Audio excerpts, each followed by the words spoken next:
G'day, Justin Hogg from RightSource here, talking NDIS and getting paid. So today is the final of the series of videos where we've talked through how we help, or what you need to think about in terms of your organization working in the NDIS framework, and things it needs to think of from an administration point of view in terms of making sure that you remain viable under the NDIS framework, which means understanding your client journey, capturing your data, invoicing your client. Now, this week what we're going to talk about is bringing all that together. So we've talked about, I suppose, as I said, client journey, data, invoicing. Well, that's all great. Now, the first thing that we probably were thinking about all this is, well, what systems do we need to put in? Because that's obviously, we need to change our business, we need to put new systems in. So that's what we're going to talk about this week, is the systems and how, I suppose, how it all comes together. So, as I said, the first thing a lot of organizations think of, NDIS framework, we have to invoice people, we've never done that before, we're going to need a new system. My first reaction to that is always, no, don't get a new system. The first thing you want to do is revisit the systems you've got and how they can meet your needs. Because one, as a not-for-profit, you're already operating lean, you don't have money to throw at your systems, and whatever new system you get, whether it's, even if it's a free system, still costs you time and resources to implement. The second thing is, you've already been operating for 5, 10, whatever, a long time doing these services. So you've already got systems and processes in place for these services. Well, they're already working pre-NDIS, they should be able to work post-NDIS. So let's have a look at what they can do, and in looking at what they can do, we'll get a better idea of perhaps what's missing. So before we go and look at a new system, let's look at what's needed. And when we're looking at what's needed and we find gaps, you don't necessarily need to get a system to fill that gap. Actually, the most flexible thing you've got in your organization and the most valuable thing you've got in your organization isn't your systems, it's your people. So the first thing that you really do when you have one of these big changes isn't necessarily change your system, it's change your people, but change the way they're working, or use your people to fill the gaps, because people can think for themselves, they're motivated to help everything work, and that way they can also gain an understanding of what needs to be done. So leverage off your people. And it's your people that are actually going to bring all the information together. And this is, in the past videos we've talked a lot about what operations have to do, and that really let's not go preconceived in terms of, well, operations shouldn't be doing it because it's an administration role, and that really there is a fair bit of work that sits actually quite nicely in operations. Well, this time, about bringing this all together, this is the part where finance needs to shine.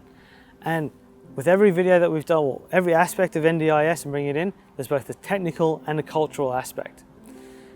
So the technical aspect is, we've talked about capturing the data operationally and keeping the systems close to where the data is captured.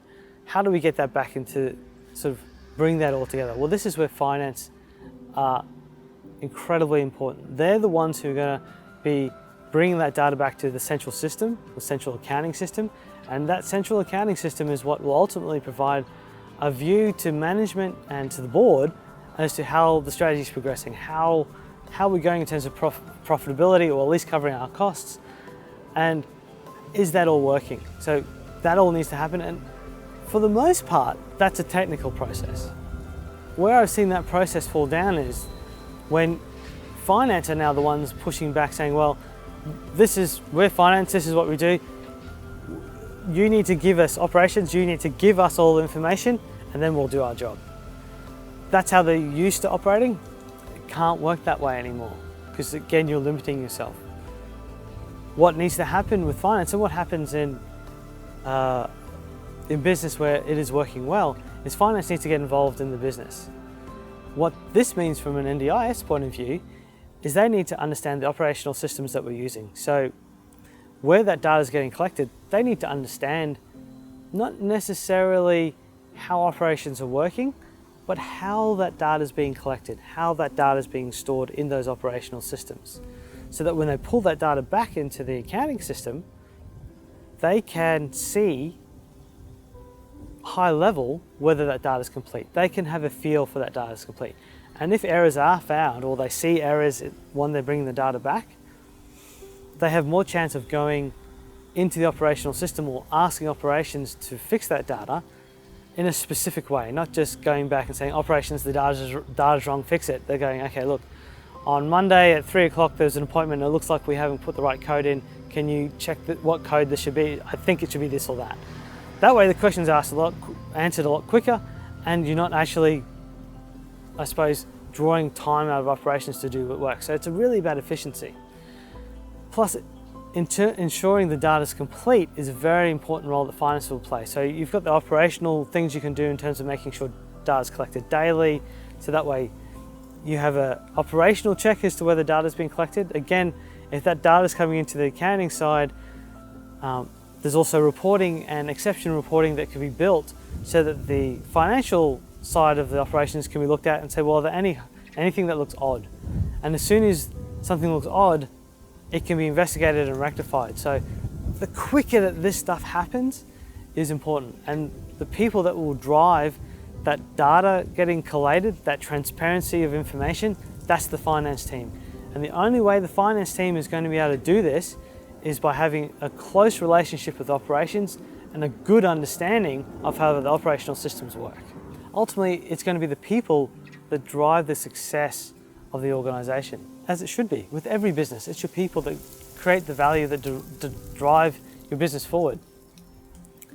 So even though the NDIS is coming in and it's a change to the government, it's changed to the overall infrastructure, it feels like it's system and administratively burdensome and there's a whole heap of work to do. Don't lose sight of the fact that all this change, all this that's happening, the biggest aspect to take care of is your people. And it's the cultural aspect of all these changes that will drive its success. That's basically a high level. We've gone through in 4 videos the touch points on what you should be looking at as an organization working in the NDIS framework. If you want some more information on this, feel free to get in touch, chuck your details down below. If there's anything in particular you'd like some more information on, feel free to put it in the description and I'll try and get back to you. Otherwise, if you want to connect on LinkedIn, feel free to do that. Or if you'd like to have a more in-depth conversation, I'm happy to do that and sort of talk you through sort of my learnings of what I've seen in terms of organizations implementing their processes and systems under the NDIS, and potentially helping you get on top of that side of things so that you can get on with doing the good that you do in your not-for-profit space. Other than that, feel free to subscribe to YouTube. There's lots of other not-for-profit but also business-related videos you might feel interested in. Other than that, thanks for watching. It's been great to have a conversation. Until next week, it's Justin Hogg from White Source. Catch you later.